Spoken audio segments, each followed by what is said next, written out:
शारदीय नवरात्रे शुरू होने वाले हैं। शक्ति के महापर्व की शुरुआत होने वाली है। इस वीडियो में मैं आपको बताऊंगी कि नवरात्रे कब से शुरू हो रहे हैं, कलश की स्थापना का शुभ मुहूर्त कितने बजे से शुरू होगा और ये कब तक रहेगा। इसके अलावा जैसा कि आपको पता है कि नवरात्रों में माँ के 9 स्वरूपों की पूजा होती है और माँ के हर स्वरूप की पूजा आप कैसे करें, कौन सा भोग लगे और भोग किस तरह से लगाएं, इसके बारे में मैं डिटेल्स में आपको जानकारी दूंगी और इस वीडियो के अंत में दूंगी आपको महा उपाय, जिसके करने से आपकी बड़ी से बड़ी समस्या का भी आपको मिलेगा छुटकारा। तो सब जानने के लिए वीडियो के अंत तक बने रहें और माँ की कृपा पाने के लिए कमेंट बॉक्स में जय माता की जरूर लिखें।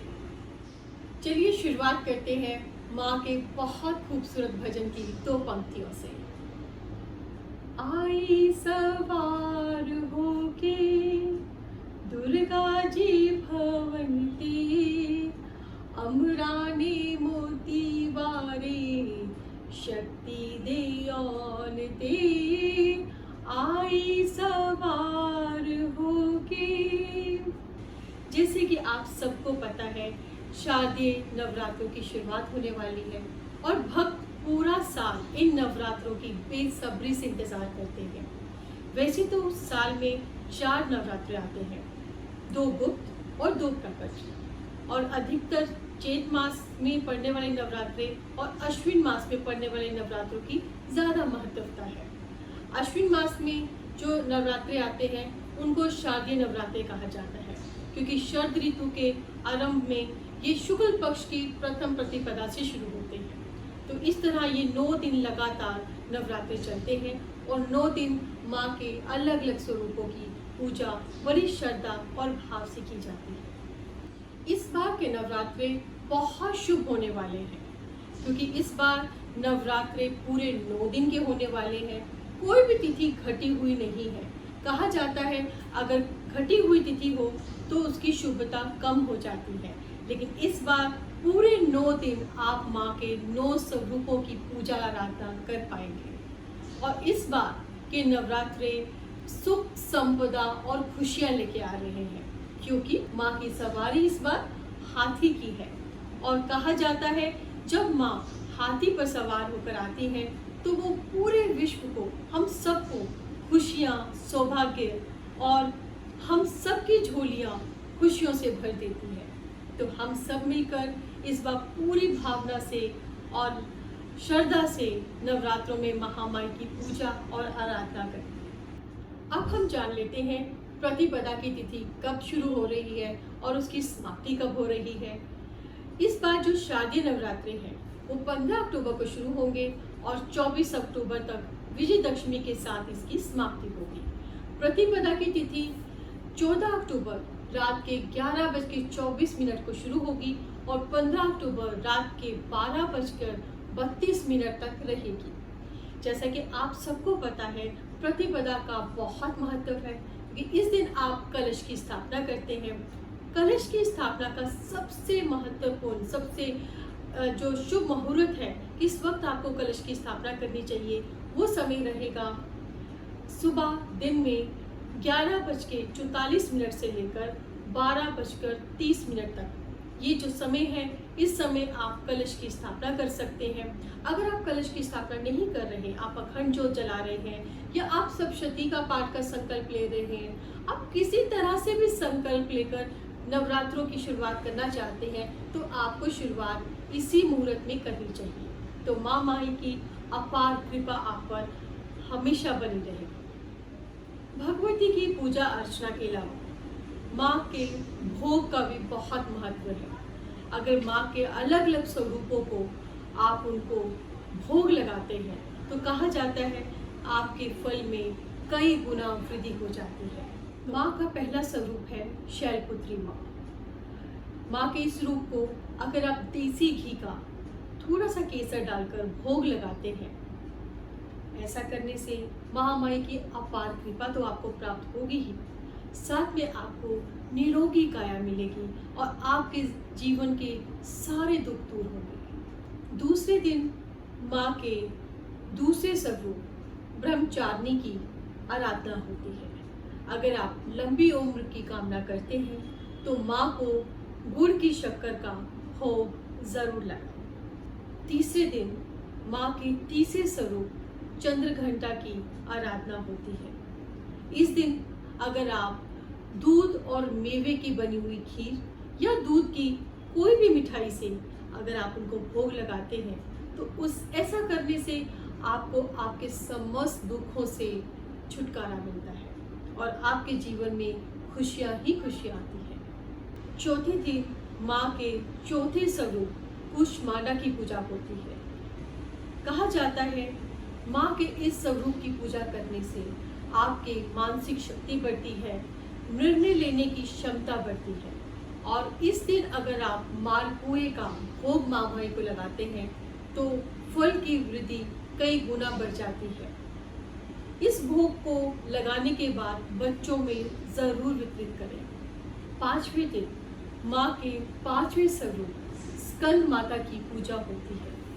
शारीरिक कष्टों से निवारण के लिए आप महामाई को केले का भोग लगाएं। छठे दिन माँ के छठे स्वरूप कात्यायनी माँ की पूजा होती है और माँ को खुश करने के लिए आप शहद और पान का भोग लगाएं। सातवें दिन माँ के सातवें रूप कालरात्रि माँ की पूजा होती है और किसी भी तरह की नकारात्मक शक्तियों से बचने के लिए माँ को गुड़ का भोग लगाएं।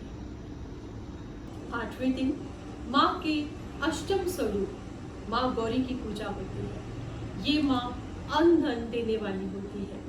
इस दिन अगर आप नारियल का भोग लगाते हैं तो आपको संतान प्राप्ति का सुख अवश्य प्राप्त होता है। नौवें दिन माँ के नौवें स्वरूप सिद्धिदात्री की पूजा होती है। ये माँ समस्त सुखों को देने वाली और समस्त सिद्धियों को देने वाली है और अनहोनी से बचने के लिए माँ को सफ़ेद तिलों का भोग आप जरूर लगाएं। अगर आप सब इस तरह से माँ के प्रत्येक स्वरूप को भोग लगाते हैं और हाँ पूरी श्रद्धा और भाव से, फिर देखिए महामाई की अपार कृपा आप पर और आपके पूरे परिवार पर किस तरह बरसती है। देखिए कहा जाता है माँ को लौंग, इलायची, पान, बतासे या पंचमेवे का भोग लगाना ही चाहिए और शंख रोज बजाना चाहिए।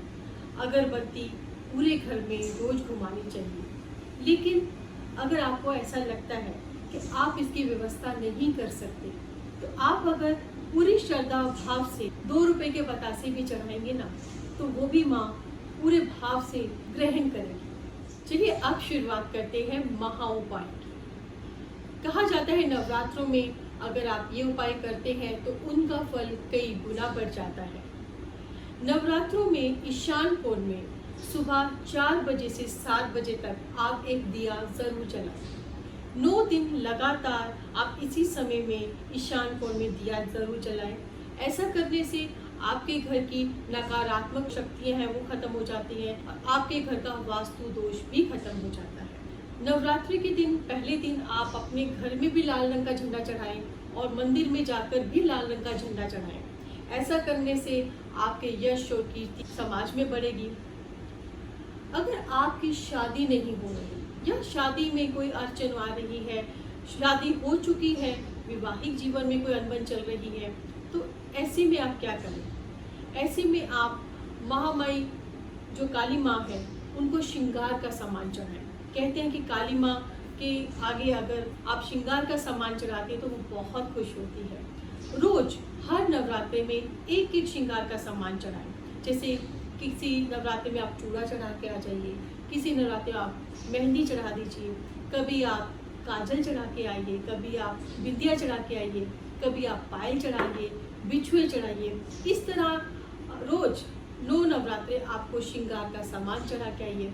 तो अगर आप घर अपना चाहते हैं तो ऐसे में आपको क्या करना चाहिए? एक मिट्टी का घर लेकर पहले नवरात्रे में आप वो मिट्टी का घर वहाँ रखें और रोज सुबह और शाम उस घर के आगे दिया ज़रूर जलाएं और माँ माई के चरणों में ये अरदास करें, प्रार्थना करें ताकि आपकी ये मनोकामना बहुत जल्द पूरी हो। कहा जाता है अगर पूरे भाव से, श्रद्धा से ये आप अपनी मनोकामना रखते हैं तो यकीनन आपकी पूरी होगी। नवरात्रों में किन्नर समाज की सेवा और उनको वस्त्र दान जरूर करने चाहिए, उनका आशीर्वाद जरूर लेना चाहिए। अगर आप चाहते हैं कि आपके जीवन में नेम हो, फेम हो और आपका नाम प्रसिद्धि में हो, कहते हैं ना बहुत लोग चाहते हैं कि हमारा नेम हो, फेम हो, बहुत लोग हमारा प्रचार हो या बहुत लोगों तक हमारा काम या हमारा यश फैले। ऐसे लोग क्या करें? देखिए, नवरात्रों में जो चुनरी आप महामाई को उड़ाएंगे, उस चुनरी पे आप इत्र लगाएं, सुबह भी और शाम को भी, और तरह तरह के इत्र लगाएं, रोज नया इत्र उनको लगाएं। अपने हाथों से माँ की चुनरी पे सुबह और शाम को लगाएं। माँ की चुनरी पे अगर इस तरह से आप इत्र अर्पण करते हैं तो ऐसा करने से आपके जीवन में भी बहुत सारी खुशहाली, नेम, फेम बढ़ेगा और माँ की अपार कृपा आप पर होगी। पहले नवरात्रि में आप एक मोली लीजिए और उस पर 9 गांठें लगा दें और 9 गांठें लगा के माँ के सामने रख दें और जैसे ही नवरात्रि खत्म हो अपनी पूजा के बाद उस मोली को या तो आप अपनी तिजोरी में रख दें या फिर अपने पर्स में उसको बांध लें। अगर आप ऐसा करते हैं तो यकीनन आपके पास कभी धन धान्य की कमी नहीं होगी। ये जितने भी उपाय मैंने बताए हैं सब उपाय आप श्रद्धा और भाव से कीजिए, फिर देखिए आपकी मनोकामना माँ माई कैसे पूरी करती है। चलिए अब हम सब इस शारदीय नवरात्रों में माँ की पूजा और आराधना करें, सच्चे मन से माँ को ध्याएं ताकि माँ की अपार कृपा आप पर और आपके पूरे परिवार पर बरसे। एक बात और, अगर ये वीडियो आपको पसंद आया तो इस वीडियो को लाइक ज़रूर कीजिए, कमेंट बॉक्स में जय माता की ज़रूर लिखें और हाँ, सब्सक्राइब करना मत भूलें और बेल आइकन में ज़रूर क्लिक कर दें ताकि मेरे आने वाली वीडियोस का नोटिफिकेशन आपको टाइम टू टाइम मिलता रहे। तो रहिए सब सुरक्षित और माँ माई की कृपा आप सब पर बनी रहे। जय माता।